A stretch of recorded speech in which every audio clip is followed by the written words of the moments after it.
어른을 존경하고 사랑하려면 그 어른이 가장 싫어하고 가장 좋아하는 것이 무엇인지를 알아야 됩니다.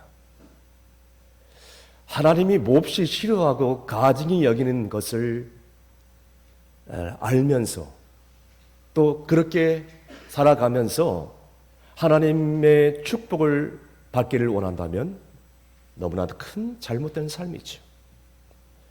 하나님은 나를 사랑하는 자를 내가 축복하겠다라고 말씀해 주셨습니다. 그래서 오늘 본문의 출애굽기 20장 3절에서 6절까지 중요한 첫째 계명과 둘째 계명을 말씀해 주고 있습니다. 첫째 계명은 여러분이 알다시피 나 외에 다른 신을 섬기지 말라는 것이요. 둘째 계명은 너를 위하여 새긴 우상을 만들지 말고 아무 형상도 만들지 말고 그것들을 절하지도 말고 섬기지도 말라고 말씀해 주셨습니다. 그러면서 하나님께서 계속해서 강력하게 말씀해 주셨습니다. 5절 중반절을 우리 다 함께 읽습니다. 나 내 하나님 여호와는 질투하는 하나님이지니 나를 미워하는 자의 죄를 갚되 아버지로부터 아들에게로 3, 4대까지 이르게 하거니와 나를 사랑하고 내 계명을 지키는 자에게는 1000대까지 은혜를 베푸노니라. 아멘.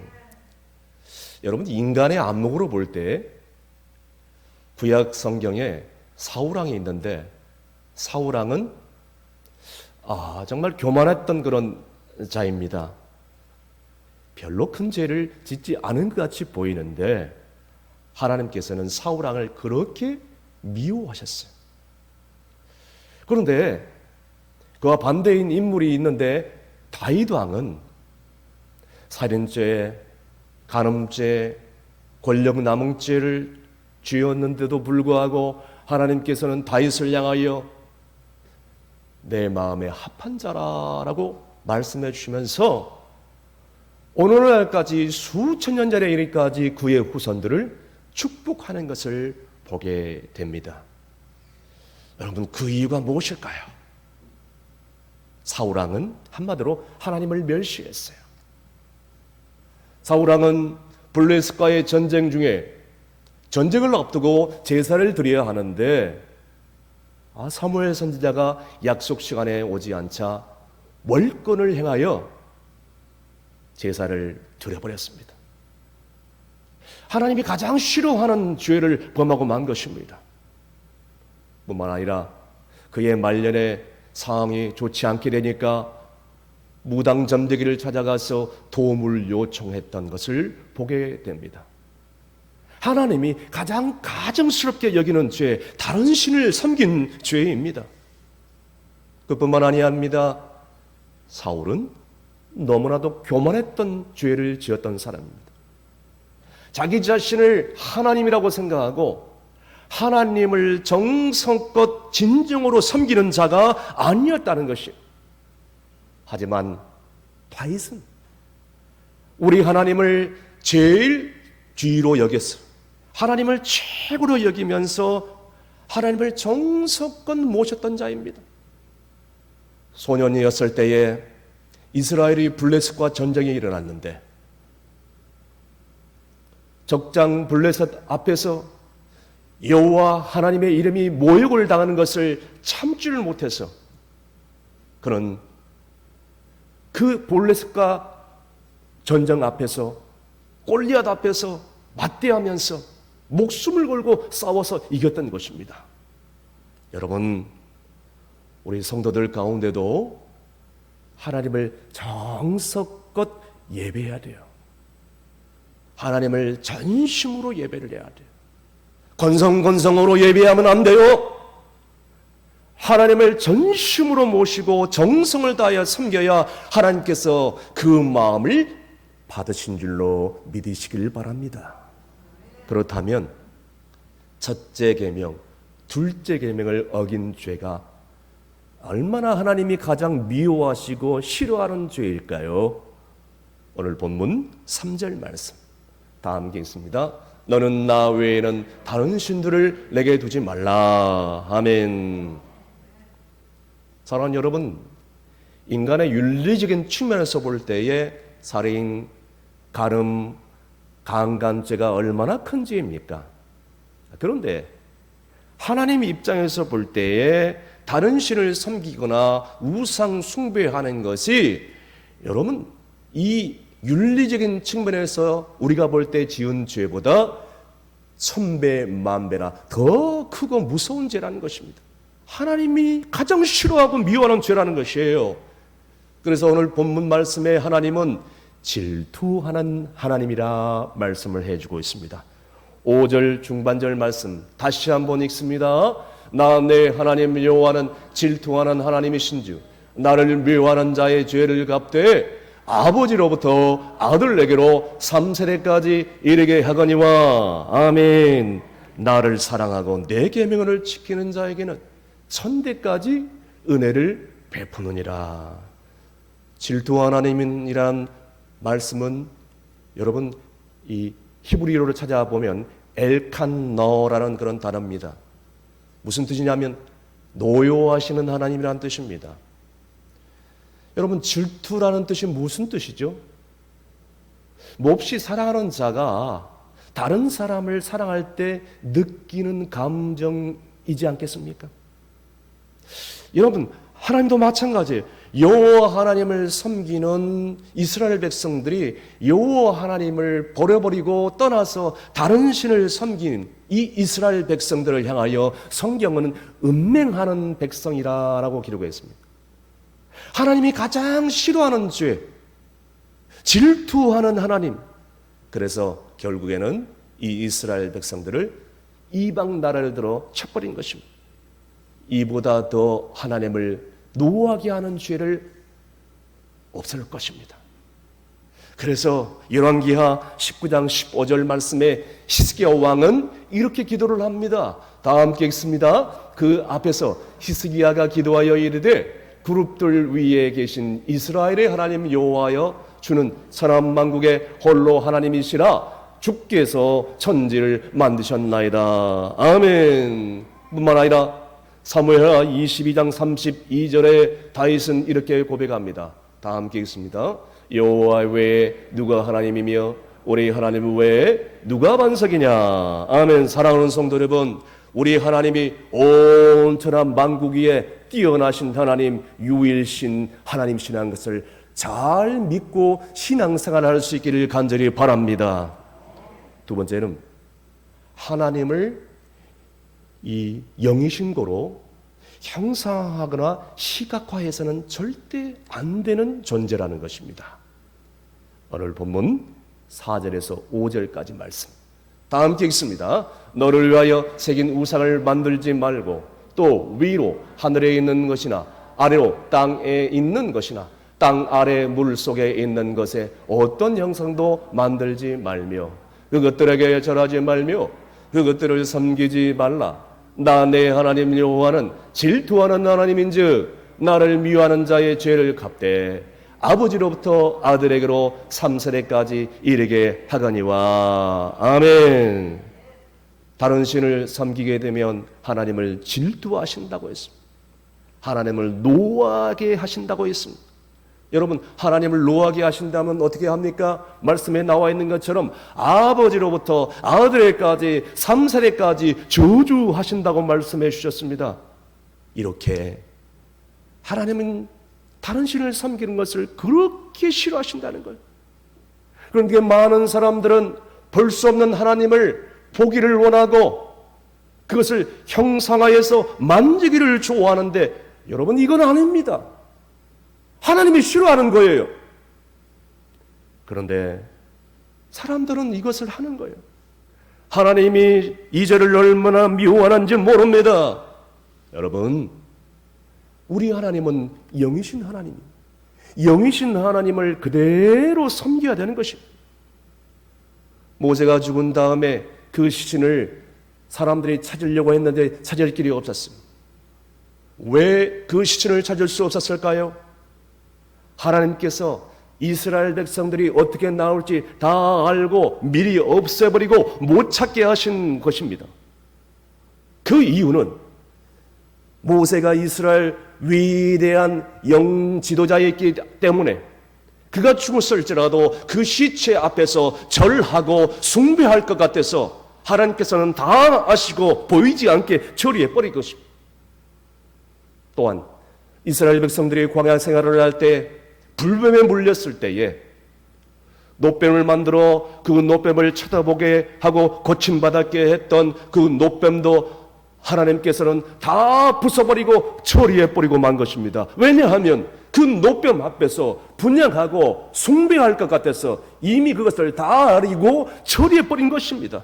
사랑하는 성도 여러분, 하나님은 영이시니 예배하는 자가 영과 진리로 예배할지라고 말씀해 주셨습니다. 우리 하나님은 영이십니다. 영이신 하나님을 정말 잘 섬겨야 될 줄로 믿으시길 바랍니다. 하나님이 제일 싫어하는 것은 다른 신을 섬기고 우상을 섬기는 거예요. 그 꼴을 제일 보기 싫어하는 거예요. 제일 가증히 여기는 그 행위를 절대로 해서는 안 되는 거예요. 제일 노여하신다는 사실을 우리는 절대로 잊지 말아야 될 것입니다. 첫째, 둘째 계명과 관계된 가증된 죄들이 있습니다. 신명기 18장 10절에서 12절까지 말씀 다 함께 있습니다. 그의 아들이나 딸을 불 가운데로 지나게 하는 자나 점쟁이나 기륭을 말하는 자나 요술하는 자나 무당이나 진혼자나 신접자나 박수나 초혼자를 너희 가운데 용납하지 말라. 이런 일을 행하는 모든 자를 여호와께서 가증히 여기시나니 이런 가증한 일로 말미암아 내 하나님 여호와께서 그들을 내 앞에서 쫓아내시느니라. 아멘. 뿐만 아니라 신명기 18장 13절에서 14절까지도 이렇게 말씀해 주셨습니다. 다 함께 읽습니다. 너는 내 하나님 여호와 앞에서 완전하라. 내가 쫓아낼 이 민족들은 길흉을 말하는 자나 점쟁이의 말을 듣거니와 내게는 내 하나님 여호와께서 이런 일을 용납하지 아니하시느니라. 아멘. 사랑하는 여러분, 하나님을 우상을 섬기고 우상 앞에 절하는 것, 섬기는 사람들을 가장 싫어하십니다. 하나님이 가장 싫어하시는 일을 하지 않기를 바랍니다. 그런데 연말만 되면 또 연초가 되면 수많은 사람들이 용한 무당 점쟁이 앞에 가가지고 사주팔자를 보고 토종기를 보고 성금을 보고 관상을 보는 사람들이 얼마나 많이 있습니까? 하나님이 가장 싫어하는 죄를 범하고 있는 것이에요. 그래서 신명기 4장 15절에서 18절까지 말씀 다 함께 읽습니다. 여호와께서 호렙산 불길 중에서 너희에게 말씀하시던 날에 너희가 어떤 영상도 보지 못하였은즉 너희는 깊이 삼가라. 그리하여 스스로 우패하여 자기를 위해 어떤 형상대로든지 우상을 새겨 만들지 말라. 남자의 형상이든지 여자의 형상이든지 땅 위에 있는 어떤 짐승의 형상이든지 하늘을 나는 날개 가진 어떤 새의 형상이든지 땅 위에 기는 어떤 곤충의 형상이든지 땅 아래 물속에 있는 어떤 오족의 형상이든지 만들지 말라. 아멘. 사랑하는 여러분, 어떤 형상이든지 만들지 말고 절하지 말라는 것입니다. 기독교 역사상 이런 우상 앞에 절하지 않기 위해서 순교한 사람들이 수도 없이 셀 수가 없습니다.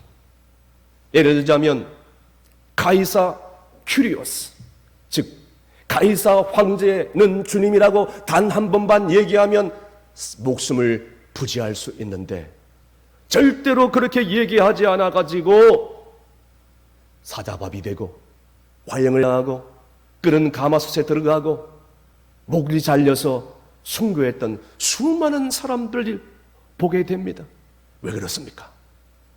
1계명, 2계명을 죄를 범하지 않으려고 목숨을 바쳐버린 것입니다. 여러분, 우리가 알다시피 주기철 목사님 같은 주의 종들과 초대교회 성도들이 이 1계명, 2계명을 범하지 않으려고 신사참배를 하지 않으려고 절하지 않기 위해서 하나님 앞에 가증스러운 죄를 범하지 않기 위해서 오랫동안 감옥에 들어가고 매를 맞고 심지어는 목숨을 잃어버리고 결국 순교하지 않았습니까? 우리 신앙의 선배들은 이렇게 살았습니다. 왜 그랬을까요? 영의 논리 열리는 사람들은요, 영의 하나님이 가장 미워하시고 가장 뭘 좋아하시는지를 압니다. 저는 여러분들이 새해에는 영의 눈이 열리기를 간절히 바랍니다. 영의 눈이 열려야 하나님이 뭘 좋아하고 뭘 좋아하는지를 알 거 아니겠습니까? 거듭나지 못한 사람은요, 자기의 지식이나 상식으로 도저히 이 말씀을 이해할 수 없는 것입니다. 세상의 윤리적인 차원으로 볼 때 살인이나 강간이나 도적질 같은 그런 죄가 가장 크게 보이는데, 하나님 입장에서 볼 때는 이런 죄보다도 말씀에 나와 있는 것처럼 다른 신을 섬긴, 우상을 섬기는 죄. 여러분, 세상 사람들은 혹은 어떤 사람들은 이게 이해가 안 될 수도 있어요. 그런데 하나님은 다른 신을 섬기지 말라고 했어요. 우상을 섬기지 말라고 했습니다. 성경에 분명히 이렇게 나와 있어요. 이 계명이 살인, 가름, 강간, 도적질보다 더 높고 더 중요한 계명이기 때문입니다. 또한 현대인들은 천국이나 지옥의 설교를 하면요, 귀담아 듣지 않습니다. 무슨 천국과 지옥이 있느냐고, 무슨 천사와 사탄, 마귀가 있느냐고 아예 그 설교를 받아들이지 않습니다. 그런데 성경에는 분명히 기록하고 있습니다. 여러분, 오늘날에도 현대인들은 이것을 믿지를 못하는 거예요. 천국이 어딨냐는 거예요. 지옥이 어딨냐는 거예요. 마귀, 사탄이 어딨냐는 거예요. 그런데 여러분, 이런 천국과 지옥의 설교를 많이 자꾸 장단해서 전해야 하지만이 이 교회를 축복해 주시고 또 우리 성도들의 영안을 열어주시고 영적인 성장을 올라갈 수 있도록 해주시고 하나님이 기뻐하시는 줄로 믿으시길 바랍니다. 무엇보다도 유일신 하나님을 잘 섬길 때 그 가정이, 그 나라가 복받은 줄로 믿으시길 바랍니다. 그래서 시편 16편 4절에 다윗은 이렇게 고백합니다. 다 함께 읽습니다. 다른 신에게 예물을 드리는 자는 괴로움이 더할 것이라. 나는 그들이 드리는 피에 전제를 드리지 아니하며 내 입술로 그 이름도 부르지 아니하리로다. 아멘. 얼마나 하나님이 그 죄를 미워했으면 그 이름을 부르지 않겠다라고 다윗은 고백하겠습니까? 하나님이 가장 싫어하는 죄이기 때문에. 예를 들어 보겠습니다. 내가 사랑했던 사람이 있어요. 그런데 그 사람과 결혼을 해서 시집 왔는데 이 남자와 결혼하기 전에 이 사귀었던 남자친구의 이름을 남편 앞에서 자꾸 불러보세요. 여러분, 얼마나 싫어하겠어요. 마찬가지로 하나님이 얼마나 미워했으면 내 앞에서 다른 이름을 부르지 말라. 그것을 알았기 위해 다윗은 나는 단 한 번도 다른 이름을 부르지 않겠노라고 고백하고 있지 않겠습니까? 여러분, 우리나라 여러분이 알다시피 과거에 얼마나 우상 숭배했던 나라입니까? 서양 선교사님들이 이 땅에 와가지고 아마 기가 막혔을 거예요. 결국 해방을 맞이하고 6.25 전쟁을 통해서 이 국태는 폐허가 되어버렸고 수백만 명의 전사자가 나지 않았습니까? 여러분, 왜 그랬을까요? 하나님이 정말 제일 미워하고 가증스럽게 여기는 1, 2계명, 2계명을 범해서 하나님께서 이렇게 이 나라에 연단을 주지 않았겠습니까? 1, 2계명, 2계명을 범한 죄가 아니고 뭐겠냐는 말이에요. 그런데 요 하나님, 유일 하나님을 잘 섬기는 그 가정, 그 나라는 복을 받은 줄로 믿으시길 바랍니다. 그래서 시편 144편 15절 말씀에 다윗은 이렇게 고백합니다. 다 함께 읽습니다. 이러한 백성은 복이 있나니 여호와를 자기 하나님으로 삼는 백성은 복이 있도다. 아멘. 사랑하는 여러분, 개인적으로 가정적으로 하나님을 잘 섬겨 복받기를 간절히 바랍니다. 부탁합니다. 하나님을 잘 섬기시길 바랍니다. 하나님을 잘 섬겨 하나님을 제일주의, 하나님을 최고라고 여기면서 하나님을 섬기는 가정은 복받게 되는 줄로 믿으시길 바랍니다. 청교도인으로 미국의 프린스턴 대학의 총장을 했던 조나단 에드워드의 그 가문을 200년 동안 추적 조사한 결과 부통령이 2명이 나왔고요. 목사 선교사가 70명이 나왔고요. 그리고 상하원 의원이 30명이 배출돼요. 그 밖에 의사, 교수, 그 다음에 유명한 학자들이 수도 없이 그 후손들을 통해서 배출되었음을 우리가 알고 있습니다. 하지만 듀크라는 술 중독자이면서 마약 중독자이면서 무신론자인 이 후손을 200년 동안 추적한 결과 알코올 중독자, 마약 중독자, 매춘부, 살인자, 도둑질, 그리고 강도, 이런 수많은 그런 범죄자들이 나왔고 이들로 인하여 나라가 막대한 어려움을 입었다는 것입니다. 사랑하는 성도 여러분, 여러분의 자손들이 하나님을 잘 섬길 수 있기를 바랍니다. 그렇게 하기 위해서는 우리가 먼저 예수님을 잘 믿어야 돼요. 그래서 자녀들 앞에서 신앙교육을 잘 시켜야 됩니다. 너는 돈을 잘 벌어야 성공할 수 있다. 아닙니다. 내가 예수 그리스도를 잘 믿어야 우리 후손들이, 우리 가문이 복을 받게 되는 줄로 믿으시길 바랍니다. 하나님을 잘 섬기면 우리 가정이 복을 받게 되어 있어요. 이것은 공식입니다. 성경이 말씀하고 있는 것입니다. 그래서 예수를 잘 믿어야 돼요. 우리 옆에 있는 분들에게 인사합시다. 하나님을 잘 믿으면 복 받습니다. 시작. 할렐루야. 그런 축복받는 우리 총성교회 모든 성도들이 되시기를 주의 이름으로 축원합니다. 기도하겠습니다. 하나님을 사랑하고 계명을 지키는 자에게 천대까지 은혜를 베푸시는 하나님 아버지, 지금까지 신앙생활을 하면서 하나님이 가장 무엇을 싫어하시고 가장 가증히 여기는 것이 무엇인지를 깨닫지 못하고 그저 하나님의 축복만 바라보면서 살아왔던 삶이 오늘 내가 아닌지 주님 앞에 정직하게 고백하오니 주여 용서하여 주옵소서. 사울은 교만하여 자기 자신이 하나님이었고 하나님을 진정으로 섬기는 자가 아니었지만 다윗은 평생 하나님 제일주의로 하나님을 최고라고 여기면서 살아왔고 절대로 귀신이나 악신 들린 자에게 다가가서 전물 본 적도 없고 그를 의지한 적도 없었음을 보게 됩니다. 하나님을 진정으로 섬겨야, 하나님을 진정으로 사랑해야 복을 받게 되는 줄로 믿습니다. 내가 예수를 잘 믿어야 자손들이 복을 받게 되는 줄로 믿습니다. 영적인 부모로서 우뚝 서 있어야 우리 가문이 복을 받게 되는 줄로 믿습니다. 내가 먼저 하나님을 사랑하고 하나님의 계명을 잘 지켜야 천대 만대까지 하나님의 은혜를 받게 되는 줄로 믿사오며 예수님의 이름으로 기도합나이다. 아멘.